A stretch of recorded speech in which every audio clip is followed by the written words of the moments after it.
Mi compañero, el Espíritu Santo, capítulo 1. ¿Por qué la comunión con el Espíritu Santo? En 2 Corintios 13:14, Pablo escribe una bendición dirigida a los creyentes de Corinto. La gracia del Señor Jesucristo, el amor de Dios y la comunión del Espíritu Santo sean con todos ustedes. Esta bendición despierta en mí unos profundos sentimientos. Sin embargo, me doy cuenta de que no sucede igual con todas las personas. Las bendiciones sin cuento que estas palabras pueden derramar sobre nosotros están desapareciendo actualmente de muchos corazones. Más adelante indicaré por qué digo esto, pero quisiera describir primero cuáles son esas bendiciones. La gracia de Cristo. El significado original de la palabra griega que traducimos gracia es lo máximo en belleza. Los griegos disfrutaban de la búsqueda de la belleza por medio de la filosofía, de los deportes, la poesía, el drama, la escultura y la arquitectura. Además, por supuesto, su tierra, montañas, ríos y costas, los rodeaba con su belleza. Cuando la belleza de algo producía gozo en quien lo veía o escuchaba, los griegos decían que estaba lleno de gracia. Este significado terminó ampliándose para incluir no solamente la belleza de las cosas, sino también las obras, acciones y pensamientos bellos, la elocuencia y hasta la humanidad. A todos se los podía considerar como llenos de gracia. La palabra gracia tenía un segundo significado como favor, buena voluntad nacida de un amor desbordante e incondicional, sin esperar recompensa ni pago. El tercer significado de la palabra gracia tenía que ver con una obra digna de elogio que manifestaba virtudes muy por encima de lo común. En su bendición, el apóstol Pablo debe haber sentido que brotaba en él un gozo superior a toda descripción, conocedor del perdón incondicional de los pecados y de las numerosas bendiciones de la salvación, llena de belleza o de gracia. El amor de Dios. ¿Cómo deberíamos aceptar la bendición "el amor de Dios esté con todos ustedes"? ¿Acaso nos hemos llegado a endurecer tanto que podemos oír hablar del amor de Dios sin conmovernos o sin sentir contrición en nuestro corazón? Casi todos los cristianos de hoy pueden citar Juan 3:16. Sin embargo, solo queda la letra, porque se ha olvidado la vida que hay en esas palabras. Hay varias formas de amor humano.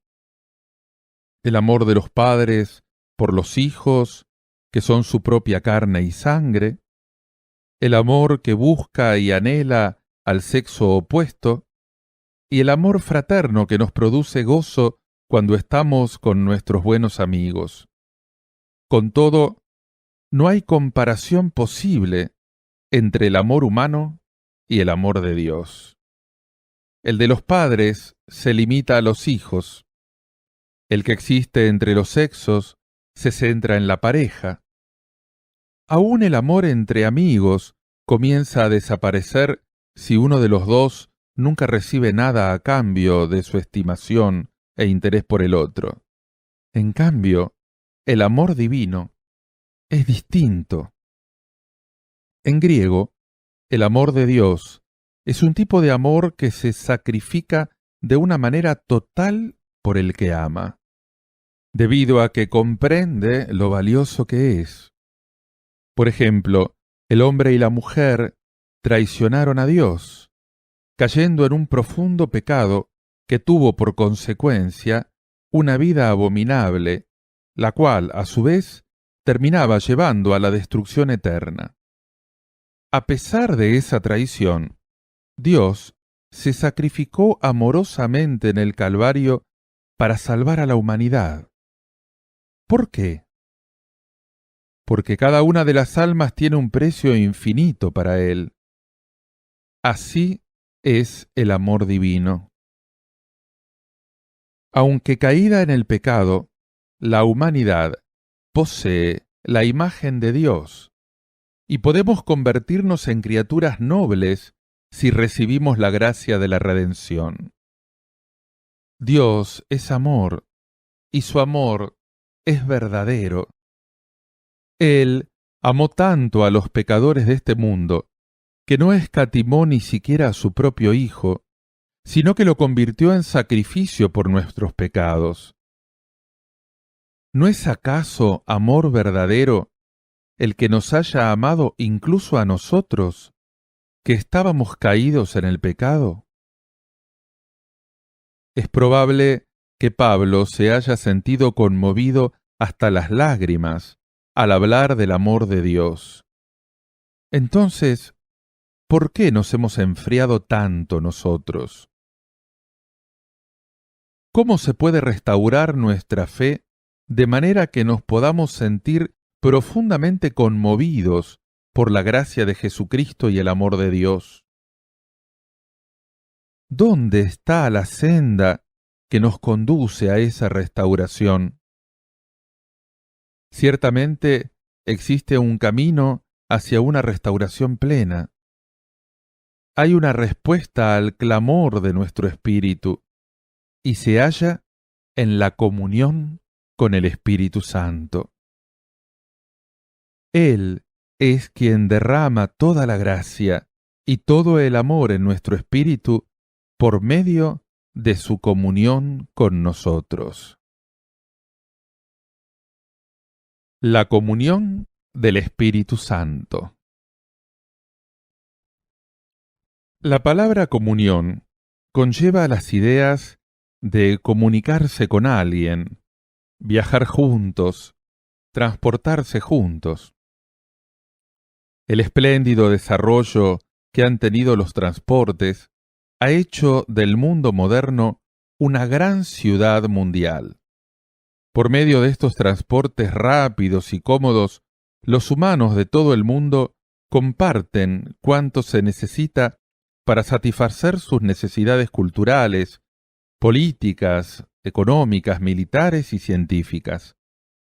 No es exagerado decir que se puede medir una civilización por el grado de desarrollo de sus sistemas de transporte. Supongamos que este sistema planetario de transporte se detuviera súbitamente. El mundo entero se convertiría en un infierno viviente. Casi todos los tipos de trabajo terminarían por paralizarse. Las ciudades sufrirían hambre y frío al detenerse el abastecimiento de víveres y de combustible. Las zonas rurales y las industrias se verían inundadas por productos agrícolas e industriales echados a perder, por hallarse obstruidos los canales de venta. El transporte no es una comodidad de la que podamos prescindir. Es necesario para el bienestar humano. De igual manera, la comunión con el Espíritu Santo, el viajar a diario y mantener una amistad constante con Él, es esencial para nuestro bienestar espiritual. Nuestra fe crece en proporción directa al crecimiento de nuestra comunión con el Espíritu Santo. A través de esta comunión recibimos bendiciones espirituales y le contamos nuestros más caros anhelos. Aunque la gracia de Jesucristo y el amor de Dios abunden sin medida en los cielos, no nos servirán de nada si no llegan hasta nosotros. Igualmente, aunque tengamos el corazón repleto de anhelos, si el Espíritu Santo no nos ayuda a tener comunión con Dios en la oración, no podemos orar correctamente. La Biblia confirma esta realidad claramente. Y el Señor encamine sus corazones al amor de Dios y a la paciencia de Cristo. Segunda Tesalonicenses 3:5. Este versículo se refiere a la obra del Espíritu Santo, puesto que es Él quien nos dirige al amor de Dios y a esperar pacientemente a Cristo. Por abundantes que sean la gracia de Jesucristo y el amor de Dios, si el Espíritu Santo no dirige nuestro corazón a esa gracia y a ese amor, nuestra fe se convierte en una simple fe de palabras muertas. Si el Espíritu Santo no nos ayuda a tener comunión con Dios, nuestra oración será semejante a la de los fariseos, carente de vida por completo. La Biblia enseña con toda claridad que el Espíritu Santo nos ayuda en nuestra oración. Y de igual manera el Espíritu nos ayuda en nuestra debilidad, pues ¿qué hemos de pedir como conviene? No lo sabemos, pero el Espíritu mismo intercede por nosotros con gemidos inefables. Romanos 8:26. En Judas 20 se señala también el lugar que tiene el Espíritu en nuestra vida de oración. Pero ustedes, amados, edificándose sobre su santísima fe, orando en el Espíritu Santo. La palabra comunión, tal como la usa Pablo en su bendición a los Corintios, la comunión del Espíritu Santo con todos ustedes, tiene un sentido muy profundo. El vocablo griego correspondiente tiene dos significados importantes. Compañerismo. El primer significado se relaciona con una relación basada en una amistad íntima y profunda. Sin compañerismo con el Espíritu Santo, no es posible tener vida espiritual, ni fe poderosa y triunfante. En la iglesia primitiva abundaban la oración fervorosa, una pasión desbordante, una rica vitalidad y una gratitud que brotaban como poderoso manantial a consecuencia de su profunda relación de compañerismo con el Espíritu Santo. ¿Por qué nos estamos conformando los cristianos con las simples formalidades externas de la religión, las áridas ceremonias de culto y la consideración de las iglesias como simples lugares de comunicación social? Este vacío ha hecho que los jóvenes sientan repugnancia por el cristianismo y sus formas piadosas. Se sienten desilusionados porque la iglesia ha perdido su vida espiritual.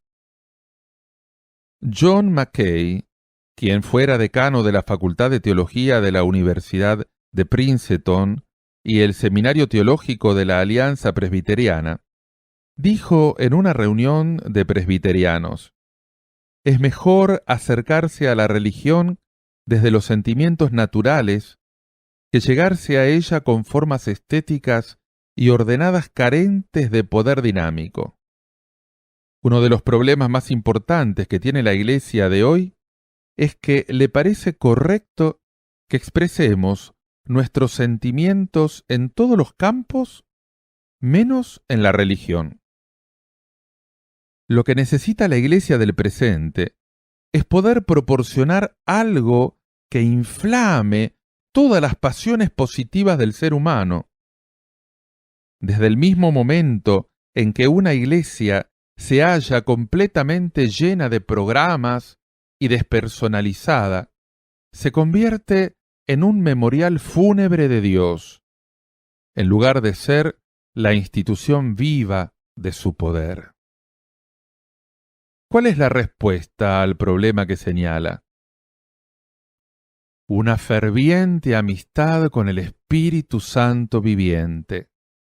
Sin ella, es natural que la Iglesia se enfríe, que la adoración se convierta en algo mecánico.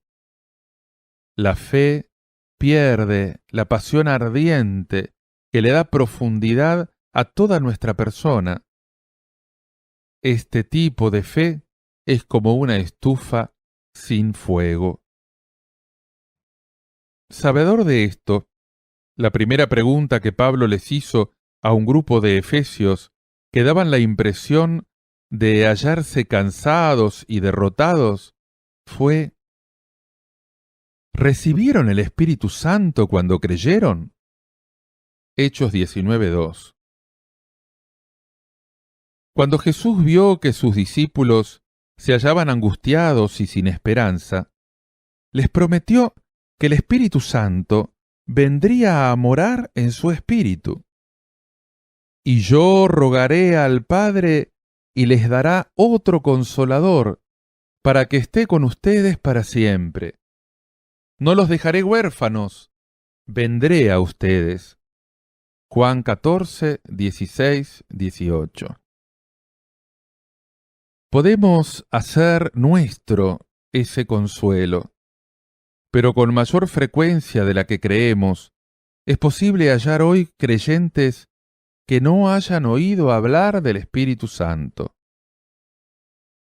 ¿Cómo tener comunión con el Espíritu Santo?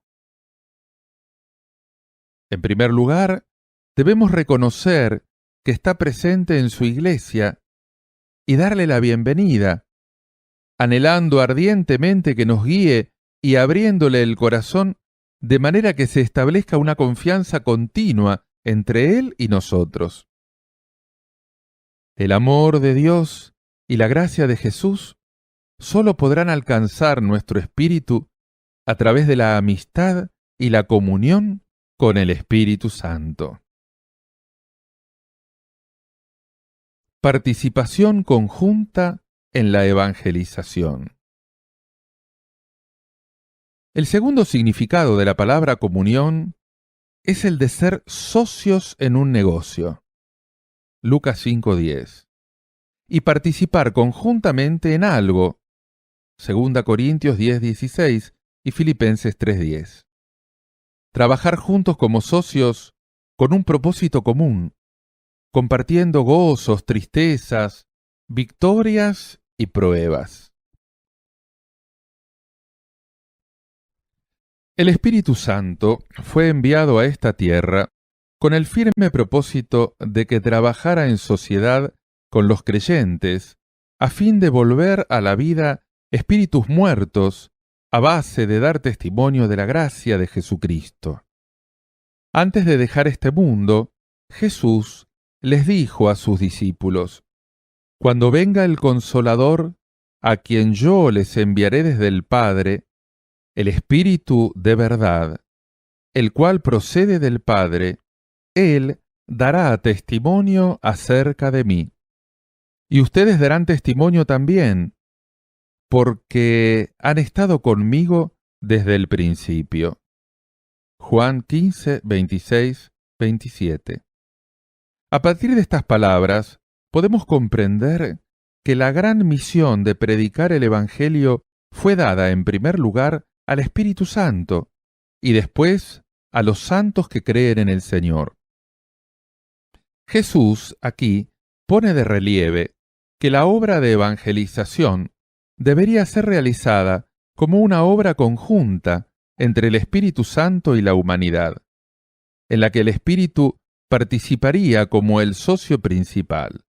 Por tanto, podemos llegar a la conclusión de que toda la razón de que la evangelización haga tan pocos progresos hoy, de que la Iglesia retroceda en lugar de progresar en la obra de ganar almas, y de que esta obra haya estado al borde de la bancarrota, se encuentra en que se ha quebrantado esta sociedad con el Espíritu Santo.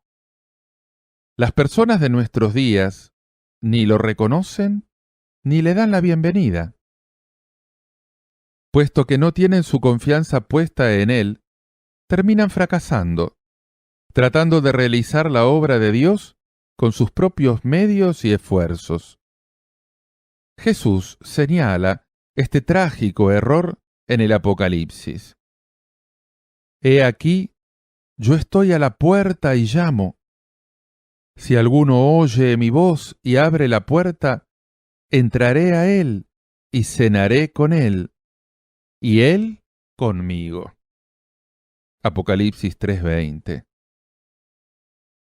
Si estas palabras se hubieran dirigido a un mundo incrédulo, no tendrían nada de sorprendentes. No es así. Van dirigidas a la iglesia de la Odisea, que para muchos representa a los creyentes al final de los tiempos. ¡Qué revelación tan horrible! Pensémoslo. El Señor dijo que estaría con nosotros para siempre por medio del Espíritu Santo. En cambio, la iglesia está tratando de hacer la obra de Dios a través de una adoración centrada en el hombre, sacando de su medio al Espíritu Santo y dejándolo fuera de sus puertas. Las cosas no eran así en la iglesia original. Los santos del siglo I se daban cuenta de que la evangelización se debía realizar de principio a fin en sociedad con el Espíritu Santo. Cuando los apóstoles se hallaban predicando y fueron llevados para que el Consejo Judío de Jerusalén los interrogara, Pedro respondió de esta forma a las preguntas de dicho consejo. El Dios de nuestros padres levantó a Jesús, a quien ustedes mataron colgándolo de un madero. A éste Dios ha exaltado con su diestra por príncipe y salvador, para dar a Israel arrepentimiento y perdón de los pecados. Y nosotros somos testigos suyos de estas cosas, y también el Espíritu Santo, el cual ha dado Dios a los que le obedecen. Hechos 5, 30, 32. Así, confirmaba Pedro el hecho de que la obra de evangelización de los apóstoles era realizada en sociedad con el Espíritu Santo.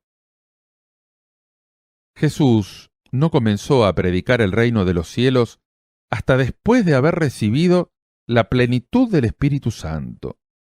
Solo entonces pudo llevar a cabo su ministerio en 3 años y medio, con gran poder y autoridad. Al darnos cuenta de esto, ¿cómo nos atrevemos a pensar que nosotros seríamos capaces de realizar la obra de Dios solo con poder y sabiduría humanos? Un joven llamado Archibald Brown ingresó en cierta ocasión a una escuela para pastores fundado por el mundialmente famoso predicador Spurgeon. Después de graduarse en dicha escuela, comenzó a pastorear con gran éxito en la zona de Londres y miles de personas acudían a oír sus predicaciones. Eran muchos los que admiraban la notable unción del joven ministro y se preguntaban de dónde vendría su gran poder. Después de su muerte, se halló el secreto en la vieja y ajada Biblia que había usado. Debajo de Hechos 15:28 había escrito con pluma esta nota: Qué importante es tener sociedad con el Espíritu Santo, el socio principal. Sin él como socio, no hay vida de fe ni obra de evangelización que tenga valor. Las bendiciones y los triunfos de nuestra vida de fe y nuestra predicación del Evangelio están también en proporción directa a la profundidad de nuestra relación con el Espíritu Santo, nuestro socio principal. Después de su resurrección y antes de su ascensión, Jesús reunió a sus discípulos alrededor de sí y les ordenó solemnemente que predicaran el Evangelio a todo el mundo. Por tanto, vayan y hagan discípulos a todas las naciones, bautizándolos en el nombre del Padre y del Hijo y del Espíritu Santo, enseñándoles que guarden todas las cosas que les he mandado. Y he aquí que yo estoy con ustedes todos los días hasta el fin del mundo. Mateo 28, 19, 20. Sin embargo, después de decirles esto, el Señor no les indicó que comenzaran a predicar de inmediato. Les dijo que no se podía predicar el Evangelio sin sociedad con el Espíritu Santo. He aquí, yo enviaré la promesa de mi Padre sobre ustedes, pero quédense ustedes en la ciudad de Jerusalén hasta que sean investidos del poder que viene de lo alto. Lucas 24, 49. Porque Juan ciertamente bautizó con agua, pero ustedes serán bautizados con el Espíritu Santo dentro de pocos días. Recibirán poder cuando haya venido sobre ustedes el Espíritu Santo y serán mis testigos. Hechos 1, 5, 8. El maravilloso triunfo del Evangelio en la época de la Iglesia primitiva tuvo lugar porque los discípulos obedecieron fielmente el mandato de Jesús. Esperaron en Jerusalén hasta estar llenos del Espíritu Santo y entonces predicaron. Campbell Morgan, teólogo inglés que tuviera gran éxito en su pastorado, escribió este comentario acerca de Hechos 5, 30, 32. El testimonio del Espíritu Santo es el único poder definitivo con que cuenta la Iglesia. Entre los demás factores, esta es la verdad más poderosa de todas. Si no podemos colaborar bien con el Espíritu Santo, no podremos ejercer la influencia del Evangelio ni sobre Jerusalén ni sobre Londres. Si los que predican el Evangelio no están llenos de este poder invisible, y la Iglesia no refleja sobre el mundo esta luz eterna y misteriosa que ha recibido, ambos se hallarán siempre deficientes, inútiles y tan fríos como la muerte misma. Aunque su apariencia externa dé la impresión de algo impecable y excelente. Si queremos realmente llenar a Londres con el Espíritu Santo, tenemos que buscar todos los medios para realizar nuestra labor en sociedad con Él. Bastará con que solo hagamos esto para que la Iglesia marche continuamente de victoria en victoria con Dios a través de los gozos y las pruebas. En el libro de Hechos se dice clara y repetidamente que el Evangelio era predicado en colaboración con el Espíritu Santo. En Hechos 8 encontramos al diácono Felipe, quien descendió a Samaria para conducir unas reuniones de avivamiento en las que una gran muchedumbre de personas se arrepentían y recibían la salvación. Eran incontables los sanados, se producían grandes milagros y prodigios, y abundaba el gozo. En medio de este gran avivamiento, se le apareció de pronto un ángel a Felipe para decirle que fuera hacia Gaza, en el sur. Qué diferentes son la voluntad de Dios y la del hombre. Parecería que el diablo había tentado a Felipe, dándole una revelación falsa. ¿Por qué iba a dejar aquellas reuniones tan triunfales para acudir a un lugar desierto y desolado? Porque cuanto Felipe hacía lo realizaba en sociedad con el Espíritu Santo. Estaba seguro de que aquella orden procedía de él. Obediente, dejó las reuniones de Samaria y se fue por fe al desierto, sin saber a dónde iba. Pero el Espíritu Santo había planificado la liberación de todo el continente africano a través de la liberación de un alma etíope con la que se encontraría Felipe. Así describe la Biblia esta escena. Entonces él, Felipe, se levantó y fue. Y sucedió que un etíope, eunuco, funcionario de Candace, reina de los etíopes, el cual estaba sobre todos sus tesoros, y había venido a Jerusalén para adorar, volvía sentado en su carro y leyendo al profeta Isaías. Hechos 8, 27, 28. El Espíritu Santo envió a Felipe al desierto para que le predicara el Evangelio de la salvación a un alma que estaba preparada. Y gracias a la salvación de este etíope, Felipe pudo recoger una cosecha inmensamente mayor de la que habría recogido de haberse quedado en Samaria dirigiendo las reuniones. No debemos descuidar ni despreciar los impulsos del Espíritu Santo, porque nos parezcan de poca monta. No tenemos idea de lo que pueda haber planificado. La orden del Espíritu Santo a Felipe se hizo más concreta aún. Y el Espíritu dijo a Felipe: acércate y júntate a ese carro. Hechos 8:29.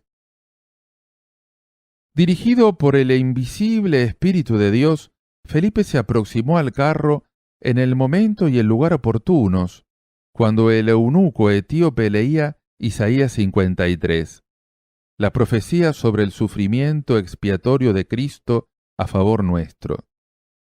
Es maravillosa la forma en que lo guió, y el momento no pudo ser más adecuado.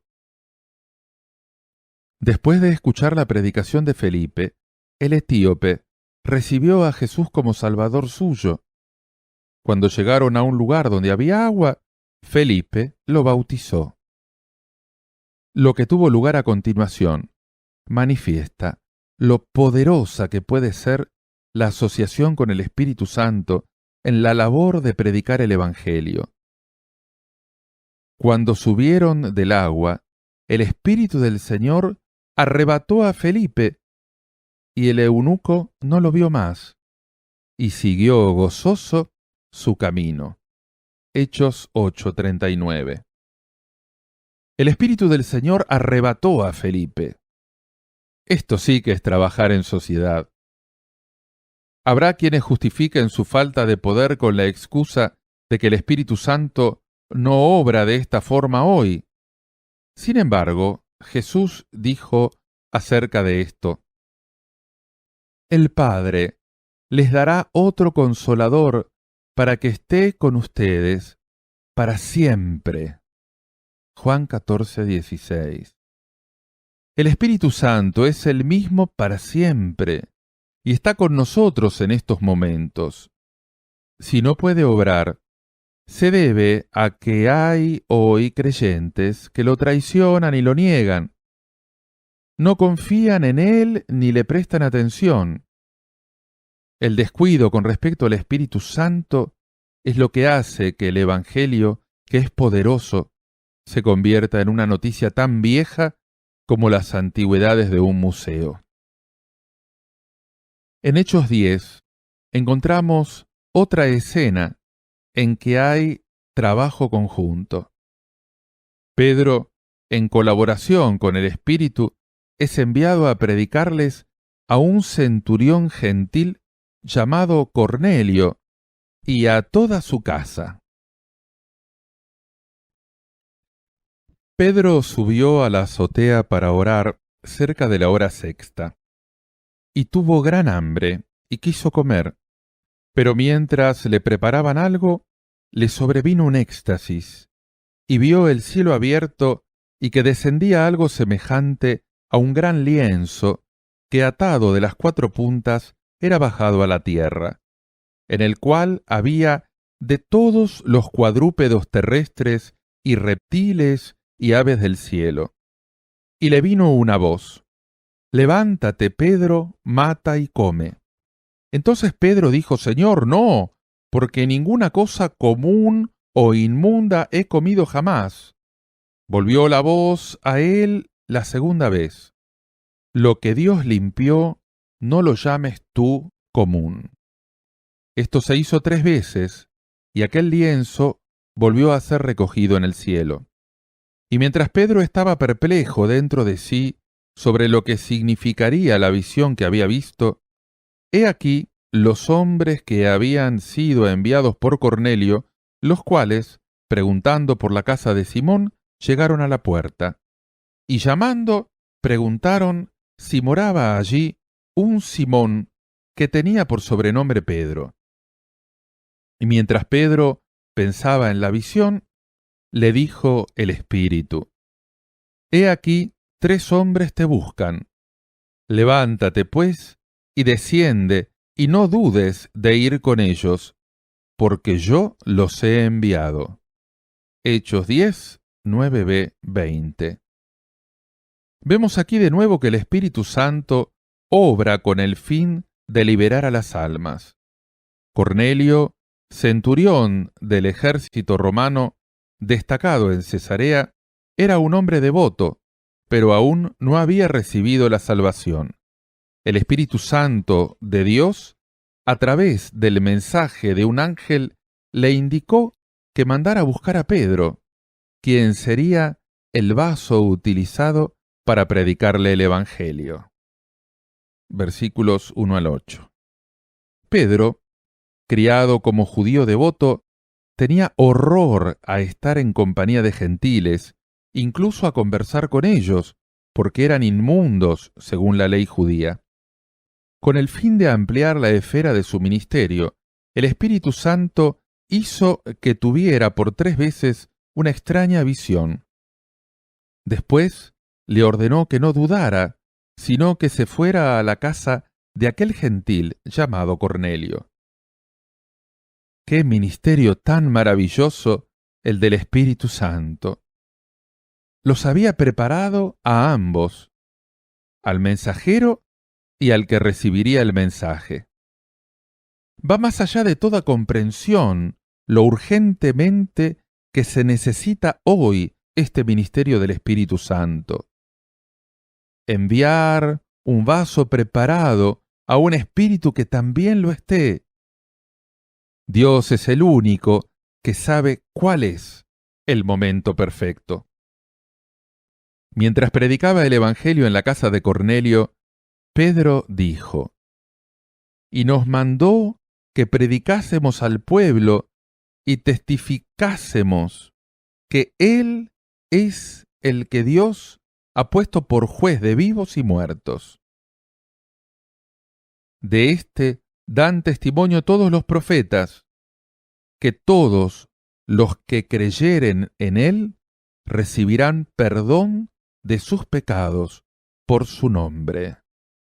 Versículos 42-43. Sigue diciendo el relato: «Mientras aún hablaba Pedro estas palabras, el Espíritu Santo cayó sobre todos los que oían el discurso, y los fieles de la circuncisión que habían venido con Pedro se quedaron atónitos de que también sobre los gentiles se derramase el don del Espíritu Santo». Versículos 44-45. Una obra tan maravillosa como esta solo pudo realizarse en consorcio con el Espíritu Santo. Más adelante, Lucas describe en otro lugar del libro una escena en la que una congregación entera colaboró con el Espíritu Santo. Había entonces en la iglesia que estaba en Antioquía profetas y maestros. Ministrando estos al Señor y ayunando, dijo el Espíritu Santo: «Apártenme a Bernabé y a Saulo para la obra a que los he llamado. Entonces, habiendo ayunado y orado, les impusieron las manos y los despidieron. Hechos 13, 1, 2, 3. En este relato podemos aprender varias lecciones importantes en cuanto a la relación entre la obra evangelística y el Espíritu Santo. En la predicación del Evangelio, el Espíritu Santo es omnipotente, soberano. Al decir los he llamado, el Espíritu Santo demuestra que es Él quien ocupa la posición de preeminencia en la Iglesia, lo cual significa que la obra del Evangelio es la que Él exige. Aquí está haciendo notar que el embajador extraordinario y plenipotenciario no es una denominación ni persona humana alguna, sino Él mismo. Este pasaje enseña claramente también que los que trabajan por el Evangelio solo podían realizar su misión si se asociaban al Espíritu Santo, sin esperar con ansia sus órdenes, como esta iglesia de Antioquía, que le ministraba al Señor y oraba en el Espíritu.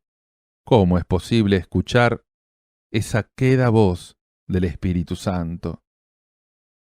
Es triste, pero cierto, que la iglesia de hoy está repleta de planes y programas basados en los intereses humanos.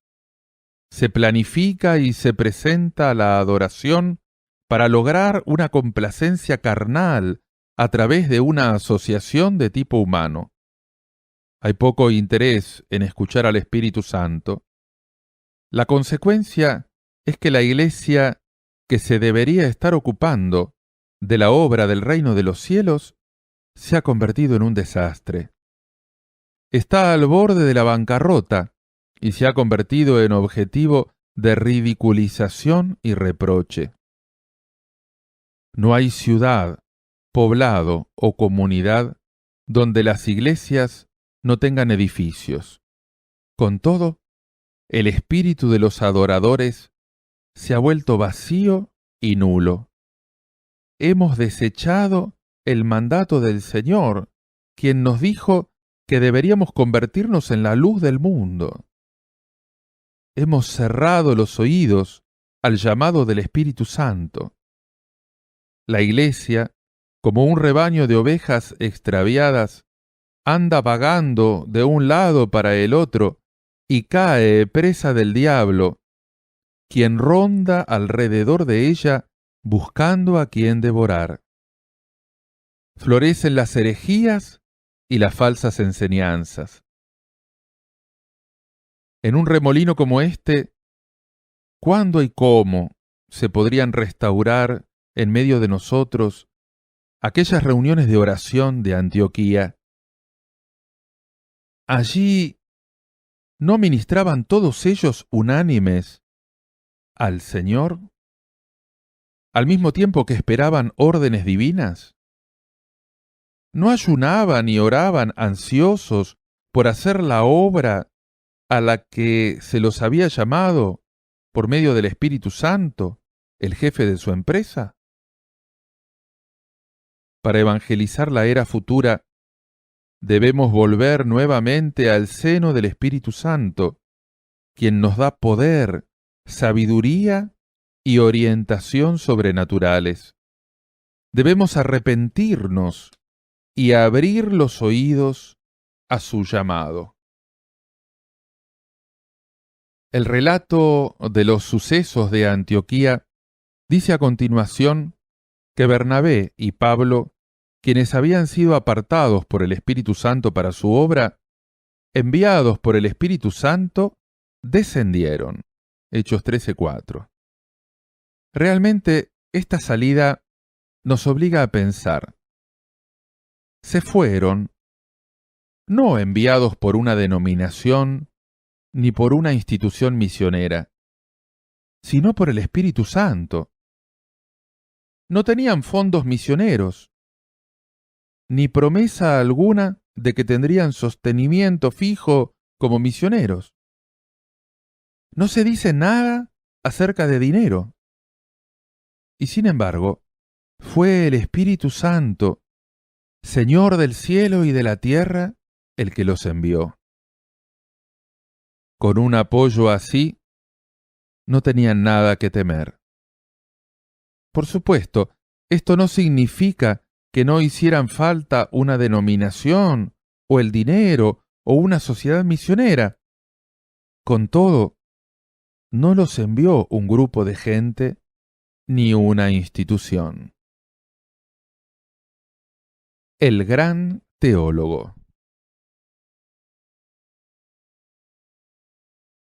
Tengo un verdadero anhelo de que todas las iglesias e instituciones dedicadas a evangelizar el mundo de hoy estén llenas del Espíritu Santo, en lugar de limitarse a estar llenas de gente, para que así podamos disfrutar de la victoria divina que se puede obtener a través del Evangelio puro. Solo esto, y no una predicación derrotista, secularizada y humanista, será lo que causará la victoria del mensaje del Evangelio en el mundo.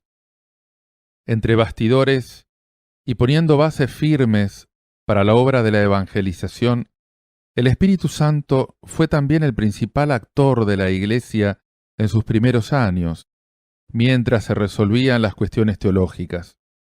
Como si fuera un invisible director de escena, era Él quien tenía la autoridad definitiva para supervisar, enseñar y guiar. En Hechos 15, algunos gentiles cristianos se hallaban muy confundidos debido a las falsas enseñanzas de ciertos creyentes judíos. Entonces algunos que venían de Judea enseñaban a los hermanos: si no se circuncidan conforme al rito de Moisés, no pueden salvarse. Como Pablo y Bernabé tuviesen una discusión y contienda no pequeña con ellos, se dispuso que subiesen Pablo y Bernabé a Jerusalén, y algunos otros de ellos, a los apóstoles y a los ancianos, para tratar la cuestión. Versículos 1-2.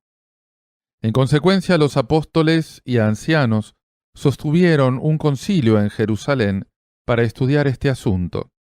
La discusión y el veredicto del concilio se hallan descritos en este mismo capítulo 15. Su lectura me lleva a creer que estos dirigentes reconocían profundamente al Espíritu Santo, confiando en Él y orando con fe firme para que guiara sus discusiones de manera que llegaran a una conclusión correcta. Su conclusión fue escrita en forma de carta a los gentiles de Antioquía, Siria y Cilicia.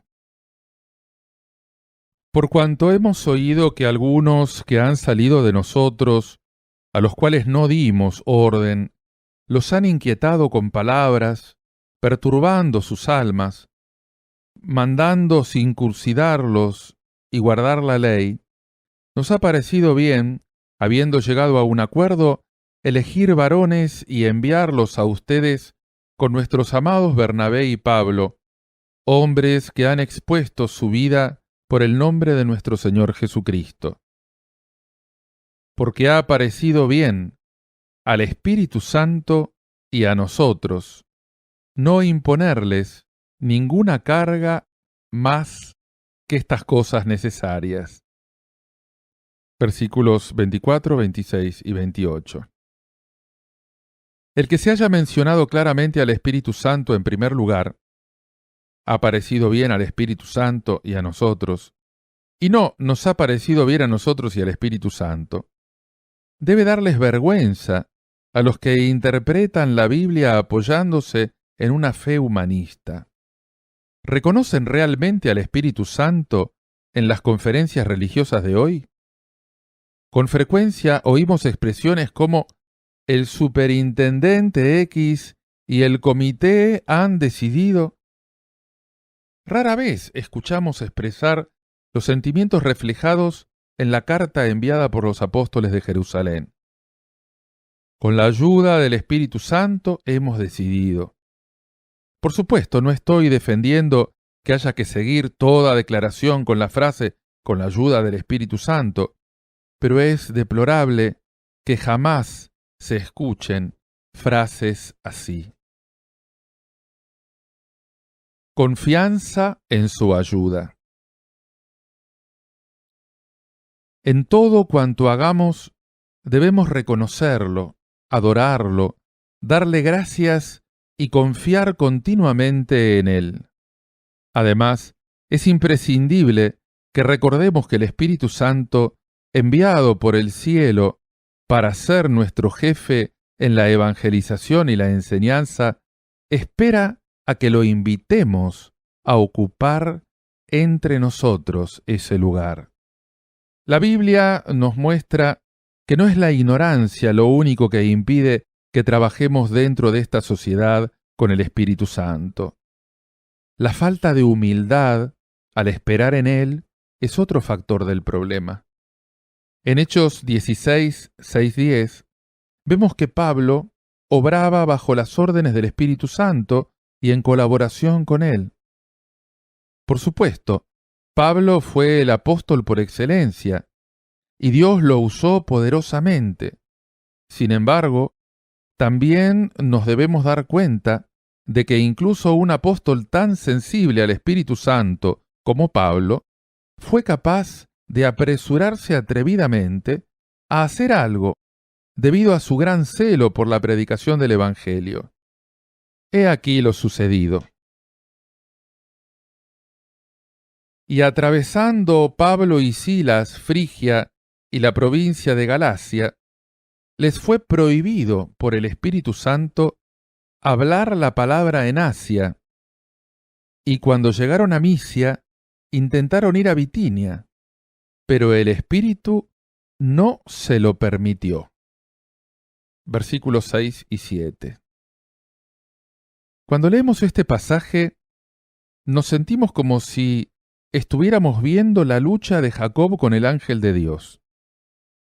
Las expresiones les fue prohibido por el Espíritu Santo y el Espíritu no se lo permitió, tienen un sentido combativo. Pablo estaba tratando de lanzarse a predicar, mientras que el Espíritu Santo lo estaba frenando. Escenas tan vívidas en la Biblia nos muestran que era el Espíritu Santo quien dirigía a Pablo. Es imposible captar por completo la grandiosa lección que enseña este pasaje. Esta maravillosa escena nos muestra claramente que el Espíritu Santo tiene un fuerte deseo de participar en la obra del Evangelio en sociedad con nosotros, y que quien inicia esa obra no es el ser humano, sino Él. Cuando no le resulta fácil guiar a sus santos, el Espíritu Santo llega a emplear la fuerza para hacer que obedezcan los planes divinos con respecto a su obra. Es Él quien nos ordena que hagamos la obra de evangelización. Los creyentes son enviados a la cosecha como obreros, pero Él debe ser el jefe de la empresa. Hasta el mismo Pablo, hombre de una personalidad a toda prueba y casi perfecta, le costó algo dejarse guiar por el Espíritu Santo, debido a su ardiente pasión por las almas y su indomable voluntad. Quizá la razón por la que Dios le permitió que sintiera un aguijón en la carne, 2 Corintios 12, 7, fuera para que pudiera comprender su debilidad y poner por completo su confianza el Espíritu Santo, en el Señor. Capítulo 1. ¿Por qué debemos aprender de todo esto Santo? que siempre debemos En buscar 2 Corintios la 13, orientación 14, que nos viene del Espíritu Pablo Santo escribe una y bendición tener un espíritu dirigida obediente a los creyentes y quebrantado que Él pueda guiar La con gracia tanta del facilidad Señor Jesucristo, como un pastor el guía amor a de sus Dios ovejas. y la comunión Solo del Espíritu entonces Santo se podrá sean predicar con todos realmente el ustedes. Evangelio en sociedad Esta con el bendición Espíritu despierta en Santo. mí unos Si profundos tratamos de hacerlo sentimientos. sin Él, Sin embargo, me doy entristeceremos cuenta el de corazón que de no Dios sucede igual con todas y nos las estaremos personas. oponiendo a su Las plan bendiciones y sin cuento providencia que estas palabras salvar pueden al derramar mundo. sobre nosotros Este están tipo de labor desapareciendo conjunta con el actualmente Espíritu de Santo muchos corazones. es indispensable. Más adelante para indicaré la por Iglesia. qué digo esto, pero quisiera describir primero cuál